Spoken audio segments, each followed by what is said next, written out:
This next post is titled Efficient Reporting. I used to work at a large telecommunication company. Above me was my manager, Albert. Above him, his manager, Barry. And above him, senior manager, Clotty. Not their real names, of course. My job was to provide management reporting, which I did largely through Excels, with some fairly fancy graphs, some macros, and an array of formula, including some array formulas. Clotty was young, ambitious manager who knew how to network, say the right things to the right people, and sound confident, whether or not she had a clue about what she was managing. Consequently, she had been overpromoted, Peter Principal style, to a role she struggled with. But due to her nature, she continued to act as if she was in control and wanted to show her excellent management.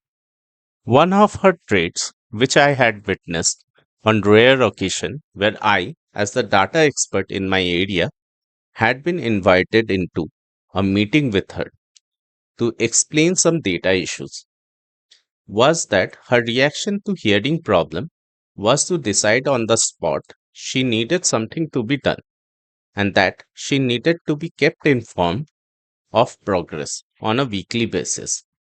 This might make sense for a serious issue, but not for a minor issue, which she should have trusted lower level staff to deal with. Barry was an experienced, ambitious middle manager who wanted promotion to senior management.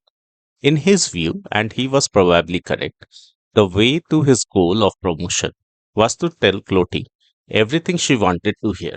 If Clotty had a target to reach 1000 widgets, Barry would tell her we did make 1000 widgets, whether or not we had.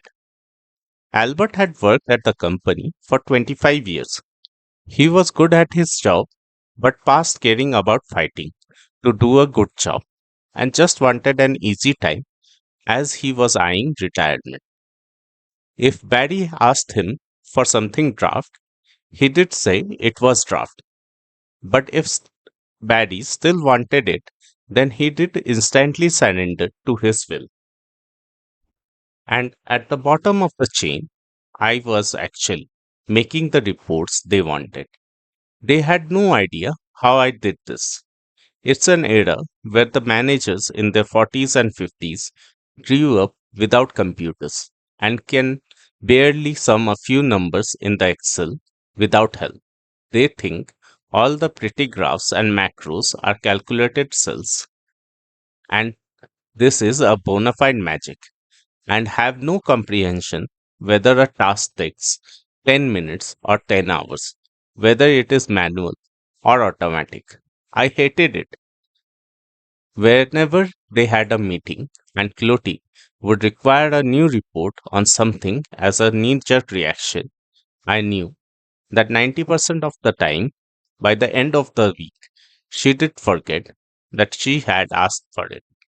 And if the problem wasn't that bad, she did never look at them unless it was raised afresh in a new meeting. This particular year, I was extra busy. We had redundancies due to global financial crisis. So I was doing about two roles at once, and Albert tells me that Barry told him that in their managers meeting, Clotty said she needed a new report ran weekly that shows the top three colors of the widgets. I explained to Albert that the colors are irrelevant. It's just whether color comes from the supplier and they are buried in the ground. So no one sees them anyway. So Clotty can't possibly need to care about that at a senior level. Albert agrees, says he already explained that to Barry, but Barry said that Clotty wanted it, so we have to make it anyway. So I make the report. It takes about 40 minutes to run each week, but it's a slightly fiddly manual copy and paste from a system We have no budget to automate and export. I put it in the shared folder where Cloti can access it and send an email to all three of them with a link to the folder. For 8 weeks, I do that and I hear no mention of it from anyone. I suspect no one is looking at it because Cloti probably forgot she asked for it 10 minutes after the meeting in which she had asked for it. I explained to Albert I don't have time to keep making these where no one is looking at them anyway. I have other important things and they will be late or low quality if I waste my time on this. I have too much on my plate, so can I stop making this report? Albert says, no, because Barry doesn't want to stop making something Cloti asked for. You need to keep making the report. I ask, even though it's not helpful anyway, they are probably not even looking at it. Yes, you have to keep making the file weekly. Ah, in the folder so far, widget color report week 1 .xls, widget color report week 2 .xls, widget color report week 3 .xls, widget color report week 4 .xls, widget color report week 5 .xls, widget color report week 6 .xls, widget color report week 7 .xls, widget color report week 8 .xls. What a productive 5 hours spent making all these, I think. 8 files full of pretty graphs that no one will look at. Might as well have nothing. Oh, then that week I get a blank Excel file. I change the text to bold, red, font size 18. Right in the middle of sheet 1, I write error with data upload, data link failed, error code 2387 AGT. Then I go to save as and save it in the folder. Widget color report week 9.xls. I mean, technically I still made a report, right? Because there it is, right there in the folder.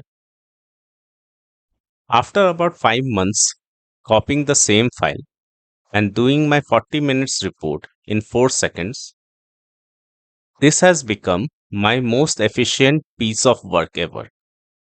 I finally get Albert to review my workload and he agrees that something needs to stop. In addition to some reports I really do make that really do take time and I get to drop, I casually mention, oh, and there's that weekly color report. I know Barry still wants it, but I just realized yesterday that there's some problem with the data upload and it's not working the last 4 weeks. They don't seem to have noticed though, so perhaps they are not actually looking at it. Confused smiley.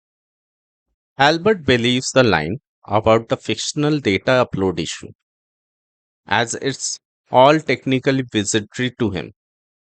So just agrees and says, okay, stop making it. And if Barry asks for it again, we will have to investigate the problem with the data upload and try to fix it. Anyway, I am confident we can fix it if needed.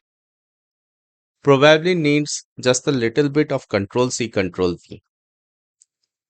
I have always worked on it. I grinned. This post is titled, You Want to Know What We Do? Sure thing. This one is my husband's. Hubby works in an HVAC department that covers multiple buildings.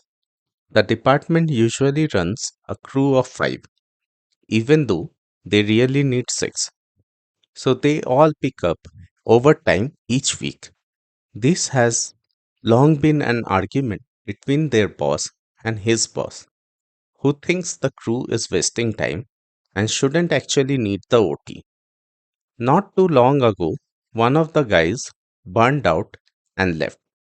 So the crew was down to a 4, and boss's boss decided it was the perfect time to not only prove that the OT was unjustified, but they didn't actually need to replace the fifth crew member. How was he going to prove this? You might wonder. He wanted an email from each crew member detailing what they did and how long it took each day. Luckily for the guys on this crew, Hubby has spent many years dealing with adaptive technology, namely text to speech and speech to text. So the next morning, when each of them started, they began recording their actions, right down to removing screwdriver from the toolbox, unscrewing screw from the bottom left corner of compressor access panel.